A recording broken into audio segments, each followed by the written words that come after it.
Bismillahirrahmanirrahim. Assalamualaikum warahmatullahi wabarakatuh. Alhamdulillahirabbil alamin. Wassalatu wassalamu ala asyrafil anbiya'i wal mursalin wa ala alihi wa sahbihi wa man tabi'ahum bi ihsanin ila yaumiddin. Kita lanjutkan pembahasan tafsir Al-Barru kita. Sekarang kita bahas ayat selanjutnya dari surat Al-Baqarah, yaitu ayat yang ke-4. Yaitu di situ Allah berfirman, alladzina yu'minuna bima unzila ilaika wa ma unzila min qablika wa bil akhirati hum yuqinun. Jadi di antara ciri orang bertakwa setelah sebelumnya kita bicarakan, yaitu percaya kepada yang gaib, menegakkan salat, lalu kemudian berbagi, alladzina yu'minuna bil ghaibi wa yuqimunas shalah wa mimma razaqnahum yunfiqun.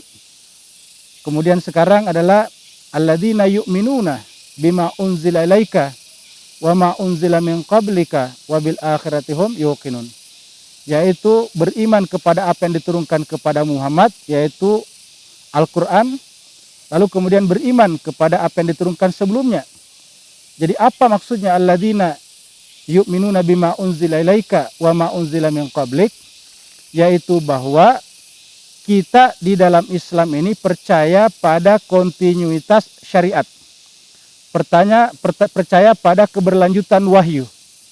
Yaitu bahwa wahyu yang diberikan kepada Nabi Muhammad kita, agama syariat yang diberikan kepada Nabi Muhammad kita bukanlah sesuatu yang baru, tetapi merupakan kelanjutan dan penyempurnaan daripada syariat dan ajaran-ajaran agama samawi sebelumnya. Islam adalah merupakan kelanjutan daripada Nasrani. Nasrani merupakan kelanjutan daripada agama Yahudi. Begitulah seterusnya ke atas, merupakan kelanjutan daripada agama-agama yang telah Allah Subhanahu wa taala berikan kepada nabi-nabi yang memang diutus khusus untuk itu. Jadi tidak boleh ada perbedaan antara satu nabi dengan nabi yang lain, karena setiap nabi datang menyempurnakan, melanjutkan ajaran nabi-nabi sebelumnya. Maka ketika kita mempercayai Al-Quran, maka secara otomatis mempercayai kitab-kitab suci sebelumnya.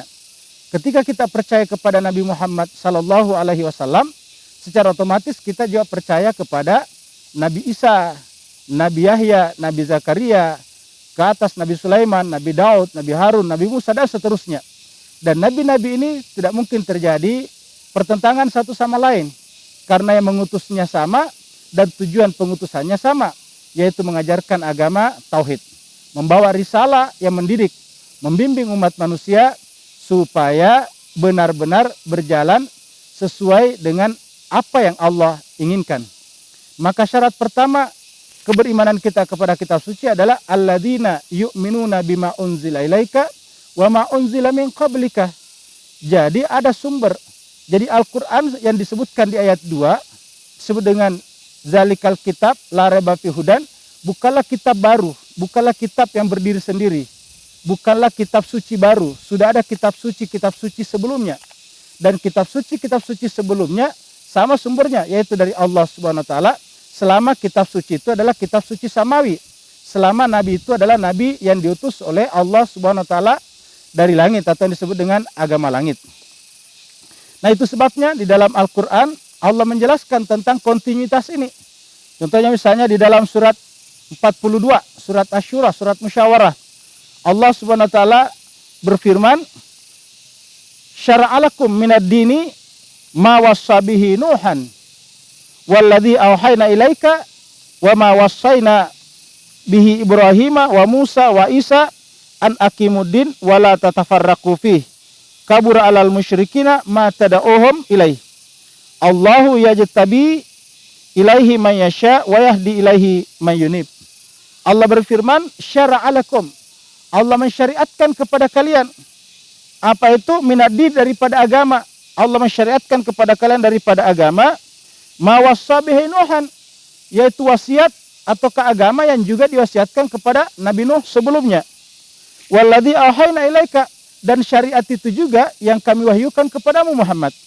Jadi syariat yang datang kepada Nabi Muhammad yang kemudian kita pegang sekarang, kita percaya sekarang sebagai al-Islam, itu adalah syariat yang telah Allah berikan sebelumnya kepada nabi-nabi, seperti tadi kepada Nabi Nuh, kepada wa ma wasaina bihi Ibrahim, kepada Nabi Ibrahim, kemudian wa Musa kepada Nabi Musa, kemudian wa Isa dan kepada Nabi Musa. Apa intinya semuanya itu? Intinya adalah an aqimuddin, supaya manusia, supaya penganut agama-agama samawi ini adalah menegakkan agama. Ingat kata-kata an aqimuddin, agama. Apa yang disebut dengan ad-din di sini tidak disebutkan nama-namanya, tentang Islam atau tentang Yahudinya, Nasraninya, tetapi agama artinya apa? Agama langit, yaitu menegakkan agama yang datang dari Allah Subhanahu wa taala. Dan agama langit ini sama semua, yaitu sama-sama mengajarkan tentang penyerahan diri kepada yang tunggal. Sama-sama menyampaikan kepada kita semuanya bahwa harus percaya kepada yang tunggal, yang satu, yang esa, yang ahad, lalu kemudian berserah diri kepada yang tunggal, yang ahad tersebut. Maka itulah sifat daripada agama-agama. Maka kemudian oleh sebab itulah, karena penyerahan kita kepada agama, bukan kepada kelompok dan sebagainya, bukan kepada partikularitas, maka kemudian wala tafarraqu fi, jangan pernah bercerai-berai padanya.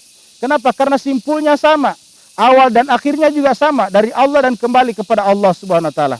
Kalau kita sudah percaya dengan ini, kita percaya bahwa seharusnya agama-agama yang datang dari langit itu adalah membimbing manusia untuk datang kepada pemenyatuan.